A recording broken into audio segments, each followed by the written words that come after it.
All right, our recording has started. So welcome everyone. Good to see you all. So as always, we need Replit.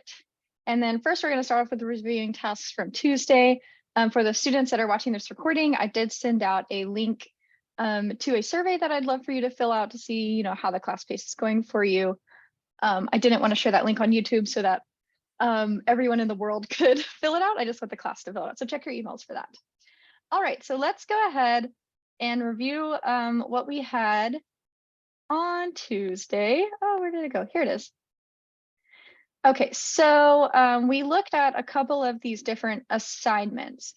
And so I just want to check. So if you're in class today, use the reactions. So you can go to, I think it's under participants, and then if you click the, where is it? I don't know. Either put in the chat a reaction or put on your face a reaction. Oh, here it is. It's in the more sign. Anyway, if you worked on these and you're totally fine with them, do like a thumbs up or like a green check mark or something. Or if you want to work on some of these together, maybe in breakout rooms or maybe as a class, put that in the chat or something, and you can put it private if you don't want to. Yeah, so either in the chat, just put whether you a thumbs up if you're good on these assignments, or maybe a thumbs down, or just like I'd like to work on these some in class, and then we can do like breakout rooms or something. Okay, I'm seeing a couple thumbs up. Okay, I just want to stay. I don't know what that means.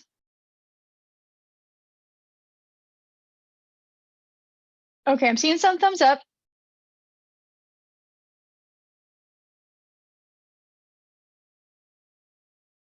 So if you gave me a thumbs up, I got it. If you would like to work on this all together, then please indicate that as well.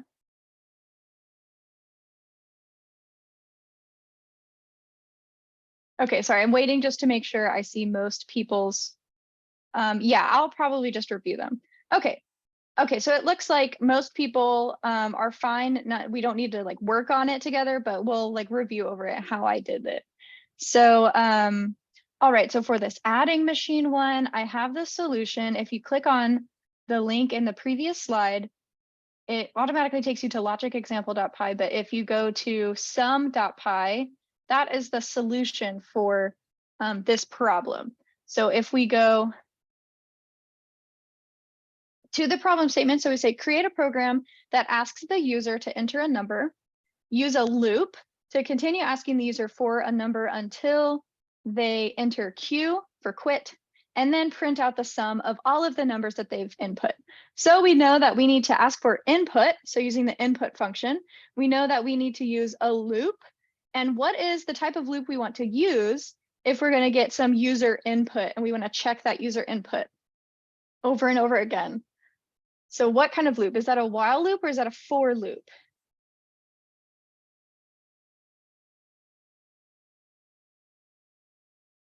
Yes, it's a while loop. Thank you. Awesome. So, and I mean, you could also just look at this, but I wanted to see if you do it without looking at it. Okay. So what I did here was first I have this new number. I just called it new number. I said new number equals input, enter a number, or press Q to quit. And I'm being shown that my internet is a bit unstable. So hopefully you can still hear me. And then I'm going to make this other variable called sum numbers so that I can keep track of the sum. So now I'm going to say while new number does not equal Q for quit, then the sum of the numbers is going to, we say plus equals, that is the same as saying sum numbers equals sum numbers plus int new number. And so you see, I didn't convert it to an int up here because they might type in Q or something. So while it doesn't equal Q, I'm going to say sum numbers equals sum numbers plus int version of the new number. And now I'm going to ask again, new number equals int, input, enter a number, another number, or Q to quit. And then this should go until our user presses Q. And then at the very end, it'll say the sum of those numbers is, and then that sum. So And I do see the question, could I have used a for loop? Not really. Off the top of my head, usually when you're asking for input and then checking that input, you want to use a while loop because you don't know how many times someone is going to enter a number. So they may enter one number, they may enter 100 numbers. And with a for loop, you usually have a defined set of times that they're going to do that. Okay, so let's see. So you may have seen me do this earlier because this file is called sum.py in Replit. I can't run it using the green run button. I'm going to type Python3 sum.py. That just says it's the same thing as the green button, but it tells it exactly which file to run. So now it says enter a number or Q to quit. Enter 2, 6, 4, and now I'm going to hit Q, and it should give me, let's see, 6, 7, 8, 12. Yep, and then it says the sum of those numbers is 12. So do we have any questions on this one right here?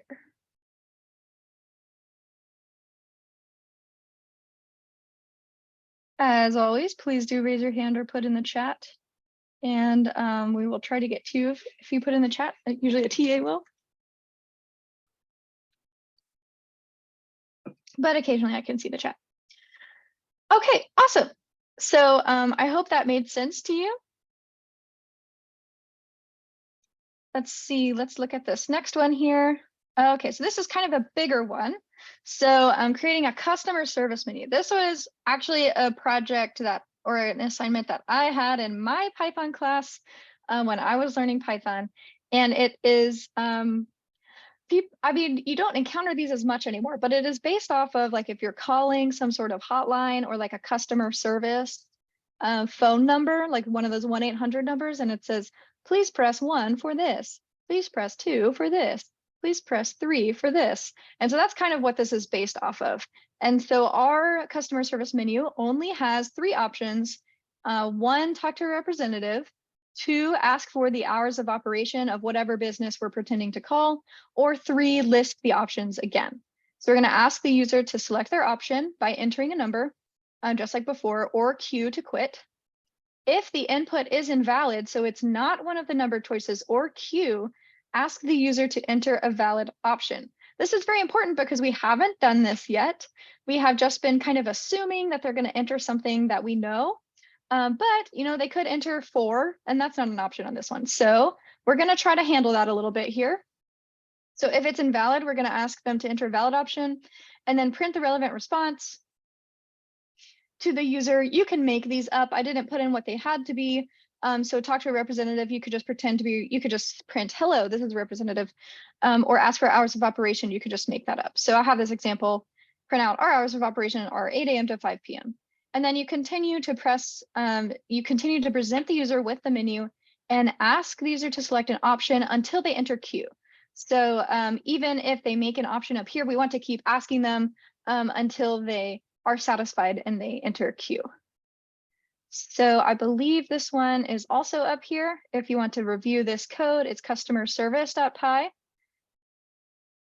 And so first I have print, just the print statement to kind of split it up. So I just have print 1, speak to a representative, 2, hours of operation, 3, list the options again. And now I have choice, a choice variable. And that's where I'm doing my input statement. So I say select an option from the menu or press Q to quit. I'm gonna clear this so you can see it. Okay, so now I say while choice does not equal Q, just like before, while choice does not equal Q, they haven't entered Q, I'm gonna use a series of if statements. So if choice equal 1, I'm putting 1 in quotes here because we're not doing any math on it and the input will come in as a string. Then I just have some message that says representative will be with you shortly. And then, hello, this is representative. That doesn't really matter. We're just writing the menu portion of this. Now I have an elif choice equal 2, print our hours of operation are 8 a.m. to 5 p.m. And now because choice 3 is just to listen to the choices again. So we don't really need an else statement because we want it to keep repeating anyway. So what I did here was I just said, okay, and then once they make their decision, just print the menu again and then ask for their input. And then at the very end, just to show that we did exit the loop, say thank you, goodbye. So that is this right here. So I'm going to say Python 3. What is this called? Customer service.py. Oops. What happened here? Unexpected indent. Okay. Okay. Looks like something happened with the indentation, but it's totally fine. If that happens to you, you can Control A and then do Shift. Well, I did Control A and then Shift Tab because I saw that it was tabbed weird. I fixed it though. Okay, so then we can select our options. So I'm going to select 1.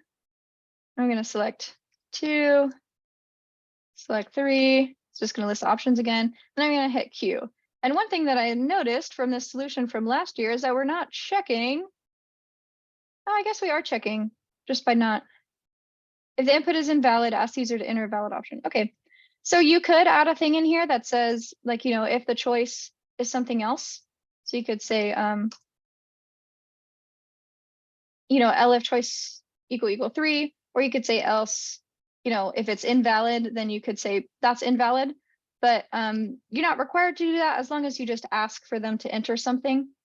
And then if they don't enter either choice 1 or 2, then we're just asking them to enter it again. Okay, yeah, and so yeah, this is how you run files that aren't called main.py. It's really how you run any Python file outside of this replit environment. And yes, yeah, the average customer experience. But yeah, so if you're just on, like when we were learning the terminal commands, like, cd and ls, anytime you want to run a Python file, you do Python. Sometimes it's Python, it depends on your installation. It'll either be Python or Python 3. Most of the time you type Python 3 and then the name of the file .py. So if you want to run, you could run main.py, Python 3 main.py, and it'll do that. So pretty useful. But some people don't like that and they just like using this little button here. That's just from Replit. Okay, let's see. Did we have any others? Okay, and I had some hints there. And then the solution. Okay, so that covers the work that I had for you last time. I hope it was I hope it wasn't too bad. I hope you enjoyed it and got to work on it. So yes, Brandon, I think I can see that you raised your hand. Wouldn't you technically want to have option 1 outside of the while loop, since you're not going to restate the menu options? It depends how you want to construct it. For this one, I specifically said print the response to the user's input and then continue to present them with the menu until they enter queue. So yeah, it doesn't really make sense with like the idea of them speaking to a representative and then going back to the menu. But for the purpose of this program, this is fine. Okay. But yeah, I totally see what you're saying. You're right. But I was just wondering, can you use an operator like an and or an or in the while statements that you can have Q and?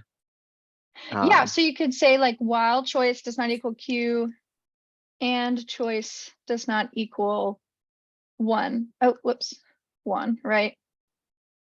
Okay. Yeah, you can. That's a really great point. You can put these and statements in here. And then if you did something like this, what Brandon was saying is that you would just move this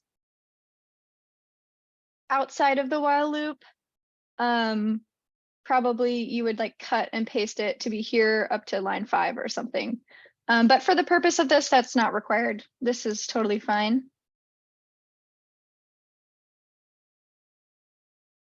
Yes, and yes, I see the comment about lists because that is what we're going to talk about next. Before we move on to lists, are there any other questions about these assignments or about what we covered in loops so far? It's not the end of loops. We'll see much more loops. And Giuseppe, I did see your comment in there, but if you have something else you wanted to say, go ahead. Well, yeah, you know that I put that comment there. Yeah. Yeah, Giuseppe is excited for lists and they are very important in computer science. So I'm excited to be starting on lists. I even took them in my coding class, to be honest. Awesome, I'm glad. Okay, so back to our presentation. We've been doing a lot with loops. And something that kind of goes hand in hand with loops and a lot of things with computer science is lists. So I'm very excited for this. If you want extra practice with this, I put another link to that online course. It has a lot of videos if you are interested in watching more videos. And they have several sections on lists that are very helpful. Okay, so first off, what is a list? A list is a series or a list of values. This is just like if you are making a handwritten list, like you have a grocery list and you're writing down things that are in your grocery list. I need to get eggs, I need to get milk, I need to get pretzels from the store. So Python and a lot of other coding languages also have lists, and it just allows you to store a collection of values. So this is usually if you have data, you may store it in a list, and you can even store, it allows you to store multiple values in one variable because that variable is a list. So this is a new type of data type that we haven't talked about yet. It's how we denote it is by open and closed brackets, and then the lists are comma separated. So this is an example of a list. It has these brackets, and then everything inside the brackets is part of the list. And then each item in that list is separated by a comma. So this is the list of the numbers 1, 2, and 3.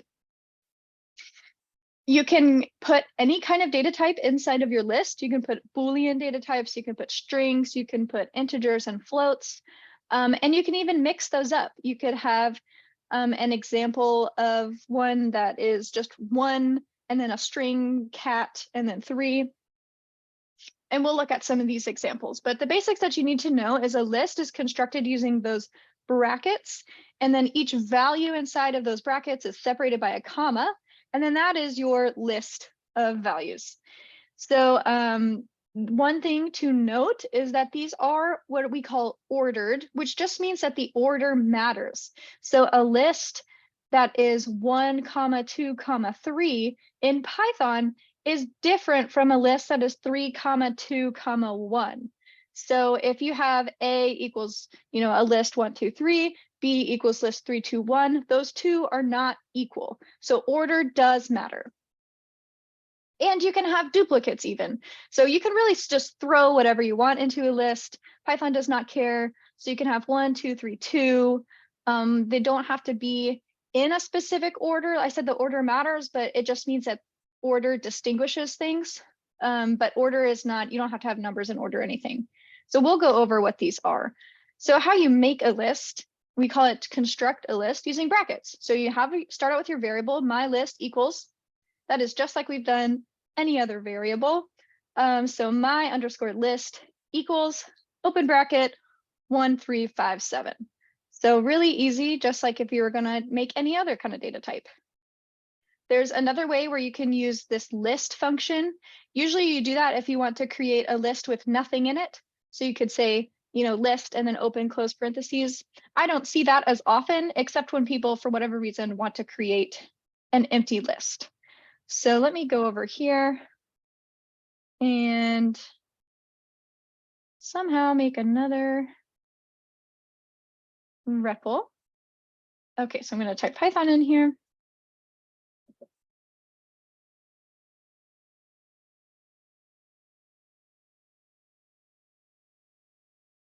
Okay, so if I want to make a list, I'm going to call it my underscore list.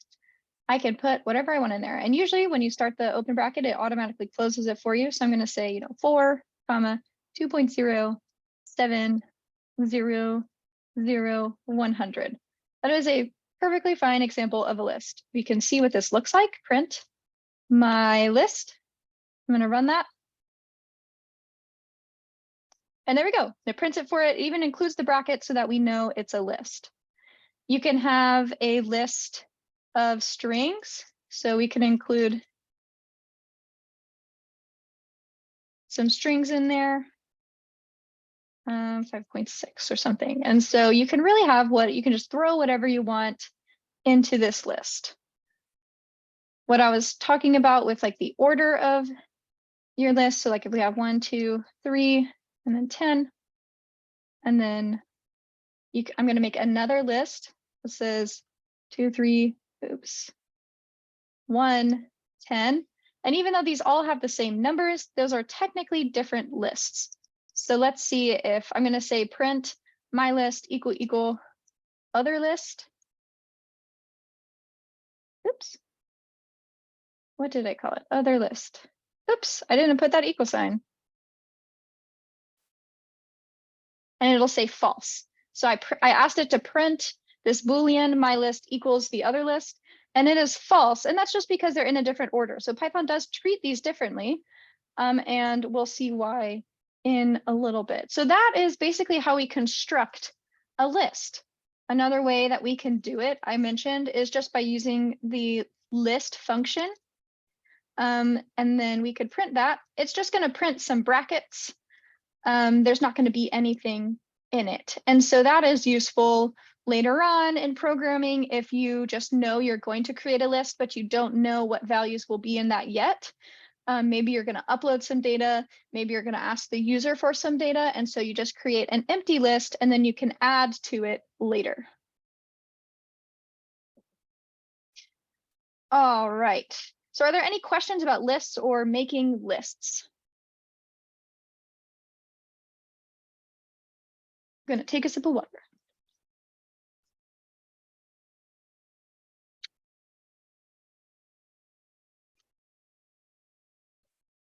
All right, looks like we're good so far.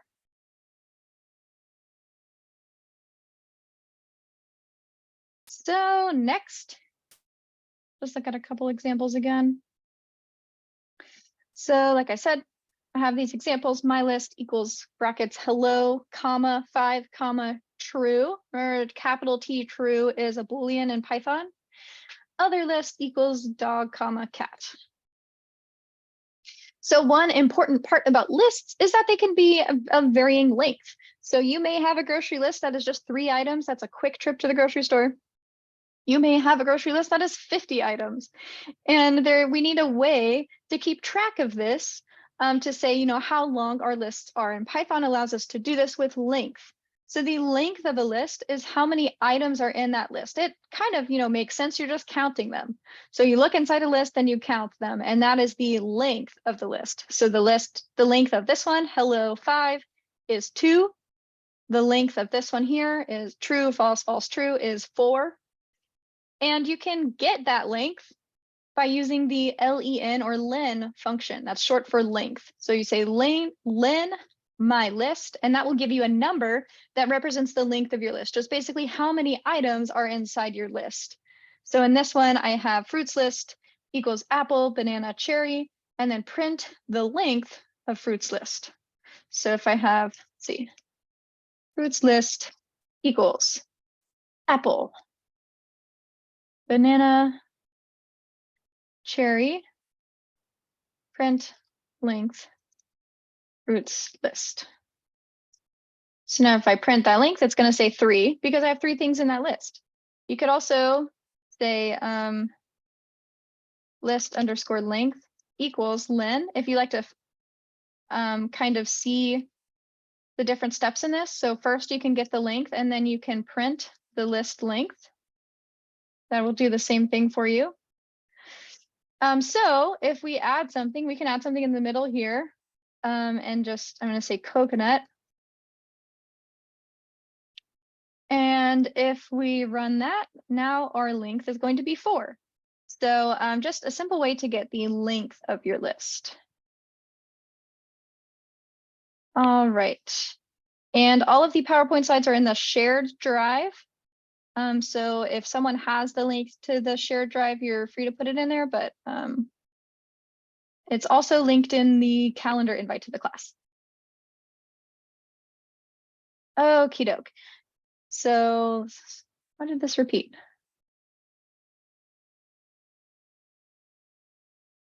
That was weird. Sorry, my slides repeated. All right, the other thing that we want to talk about is indexing. And so just like we have length, we know how many items are in the list.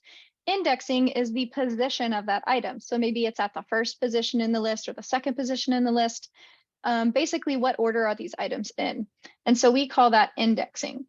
So something that's a bit strange to people that haven't done computer science before is that Python and a lot of other computer science and programming languages start indexing at 0. So basically they start counting at 0. So if you are the first, if it's the first item in the list, it is at position 0. The second item is position 1. So and so it's a little confusing to some people at first. Just remember, you're gonna start at 0. So if we go back, sorry, I'm switching back and forth a lot. So if we go back here, apple is in the 0th index. Its index is 0. Banana index is 1. Coconut index is 2. And cherry index is 3. And why do we care about this? Well, you can access an item by its index. So if I just wanted one item from my list, I would say, list name, brackets, and then just the number that I want.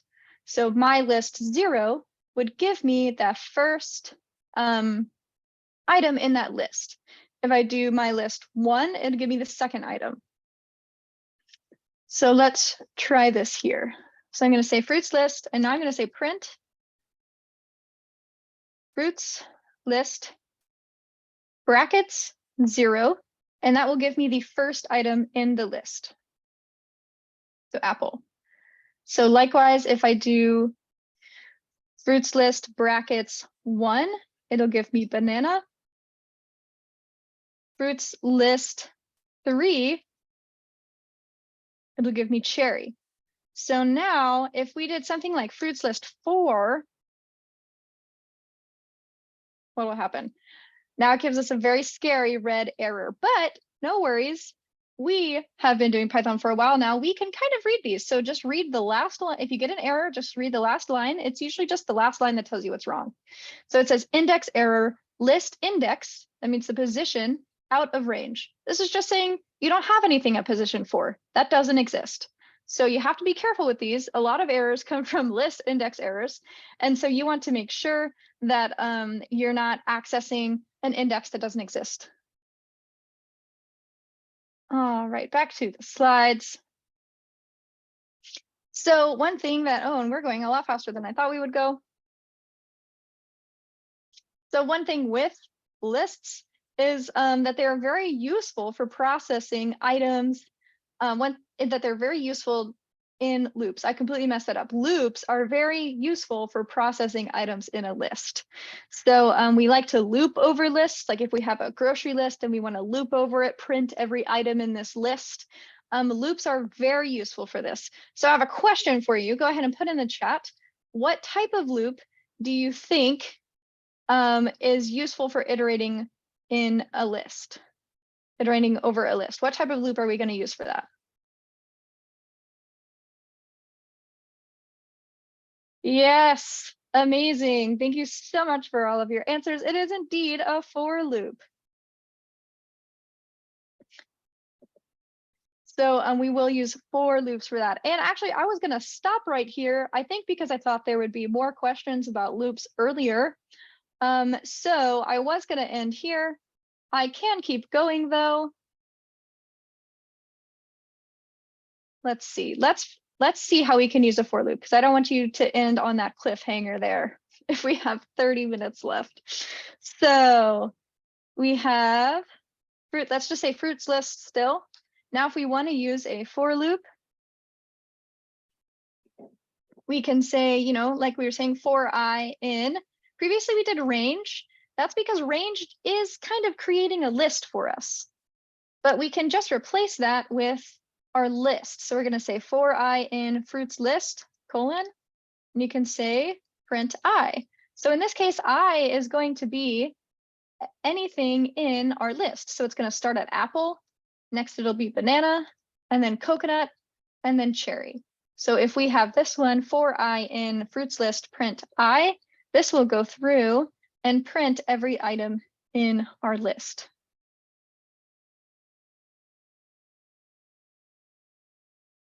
Let's see, what if you want to stop the loop in the middle of the list? That is a good question. There's a couple of different ways to do that. So we talked about indexing. I'm going to say I'm going to get to that later because I don't want to talk about that just yet, but you can. through indexing. So if you say you just want to do 0 to 2, you can do like 0 to 2.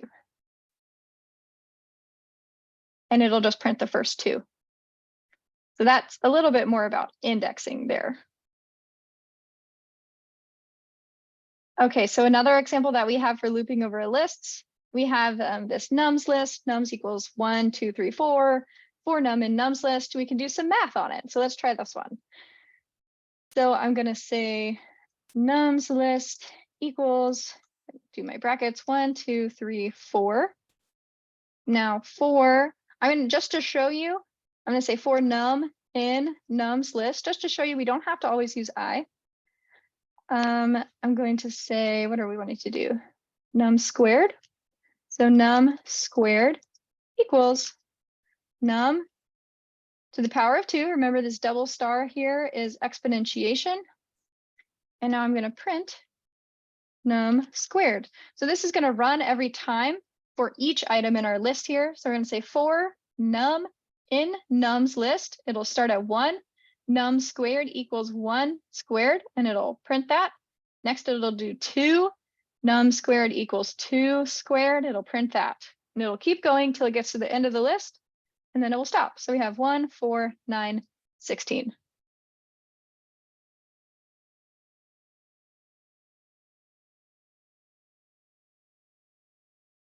Okay, so I don't think I want to get into lists of lists or anything like that.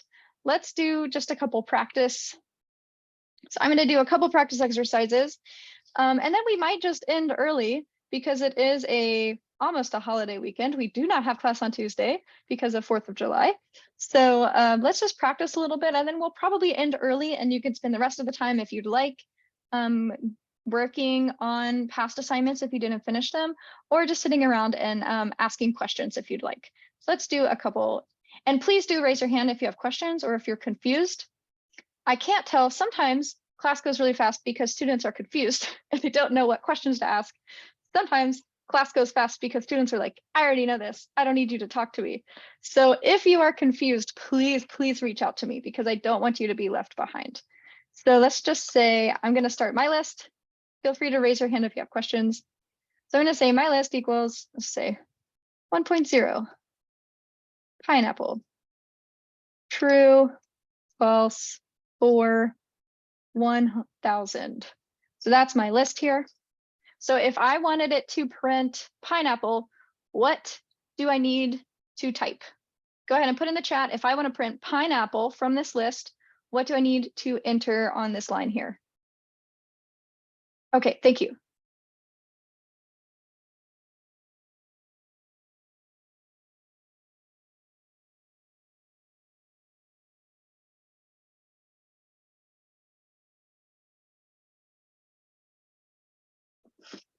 Got a couple answers. I'll wait a little bit for other people to think about it and put their answers in. What do I type if I want to print pineapple?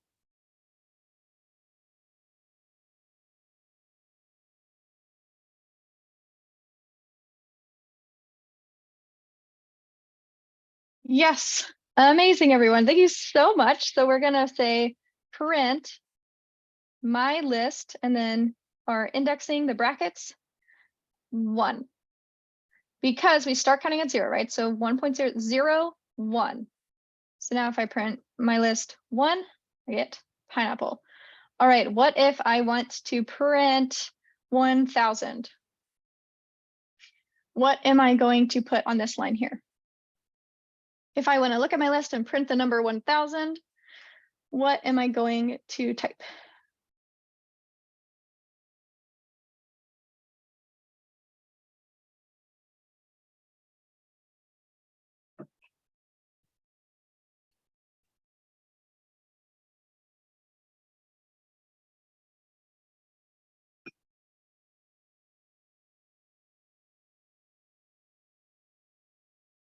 So if I want to print 1,000 from my list, what should I type?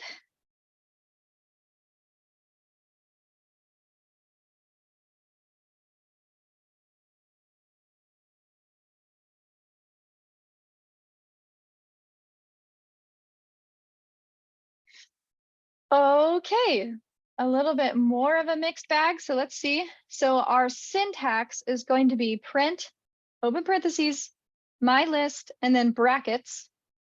So inside these brackets, we're going to put the position that we want to print, and we're going to start counting these positions on 0. So this is 0 index. This is 1, 2, 3, 4, 5. So 1000 is at the 5th index, the 5th position. I'm going to say print my list brackets 5. And if I run this, we get 1000. So are there any questions about this? So one important thing is that for lists, you need to have these brackets. So I do see some examples in the chat where you don't have the brackets, and then you can't make a list. The list is defined by these brackets here. Okay, can you use a negative number to start the end of this? Yes. So that is another thing that is unique to Python. You can start counting backwards. So if this is 0, and then we go backwards, we start at 0, and then go to the last one. This is -1. This is -2, -3. Mostly I just see people use -1 to access the last thing in a list. So if you want the last thing in the list, you can say my list -1. That will give you the very last item, which is 1000. So neither one is right or wrong. If you know that your list is 5 items long, then you can say print list 5, or 6 items. It's got 5 indexes. Or if you say, I just want the last item, I don't care what its index is, as long as it's the last one, you can use -1. Awesome questions.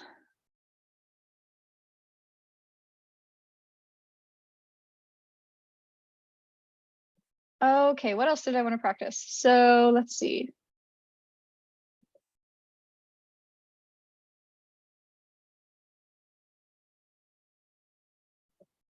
You guys throwing me for a loop. I didn't even mean to make that joke. You guys were just real ready to learn about lists today. Okay, so let's try. I'm going to use the remaining time, and if you finish early, you're just free to go. Let's say use a loop to go through each item in a list.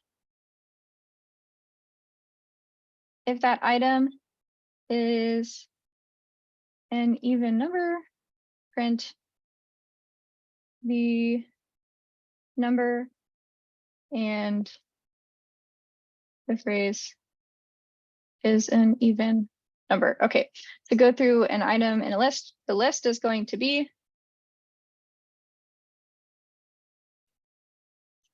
1, 3, 5, 6, 7, 10, 12, 3.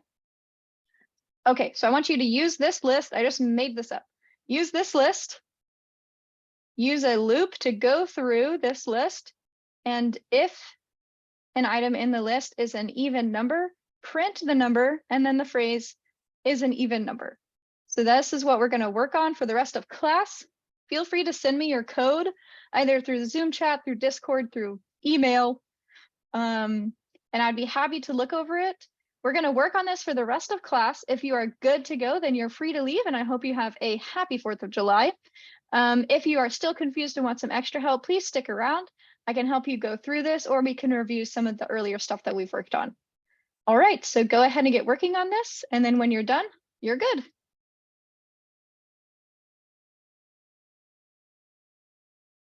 And yes, I do see, you could do that customer service option, with a list instead of just writing it all out. Okay, so just in case I wasn't clear, go ahead to Replit, use this list. I'm going to say to go in the above list. If it's an even number, print the number, and then the phrase is an even number. So I'm going to make it bigger so you can see.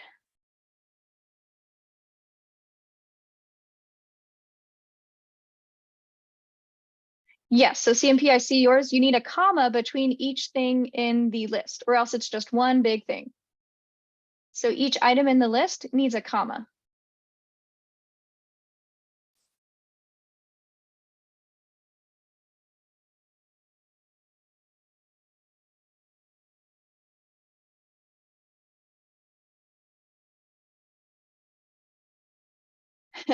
Yeah, I had just opened up the chat, so I was like, oh, there's a question.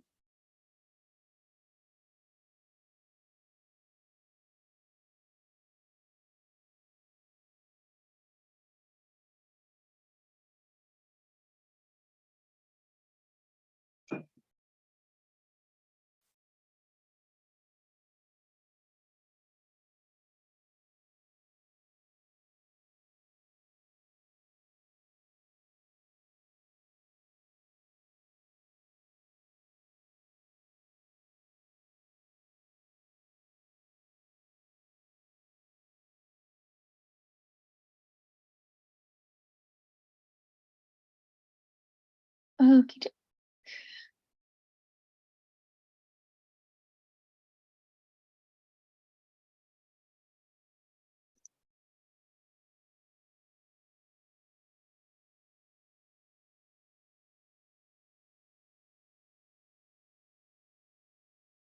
All right, thank you to those that are sending me your questions and your code.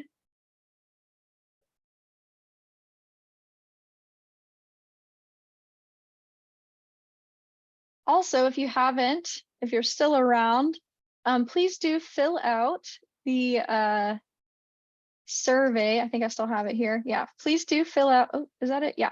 Fill out this survey. Let me know how the class is going.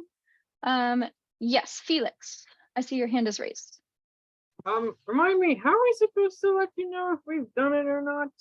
Like, However you want. It's very loose. So if you want to, some people have been emailing me their code. This class is not a graded class. I don't want to stress anyone out with assignments, but if you like to have someone look over your code, you can either put it in the Discord to one of the TAs or to me, or you can email it to me or private message me. okay.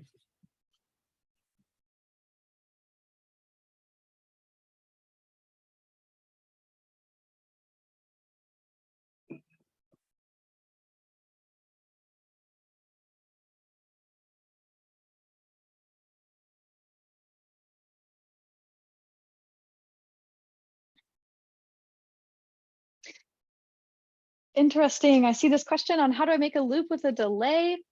I think every year someone asks this because they're thinking of more like a user interface or like a game.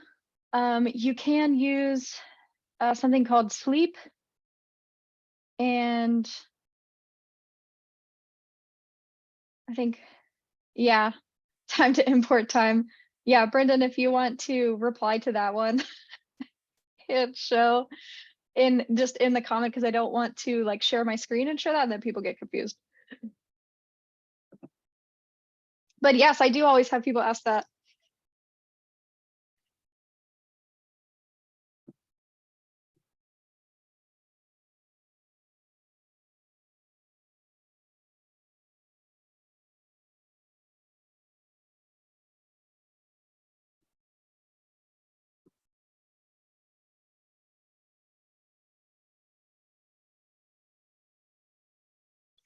Okay, I'm gonna go ahead and stop the recording so that because I'm not going to be having any more like lecture today, just asking questions. I'm stopping the recording so that if you're uncomfortable being recorded while you ask questions, then you're good. So stopping the recording. See everyone that's watching the recording. See you all next time. We will not have a class on 4th of July.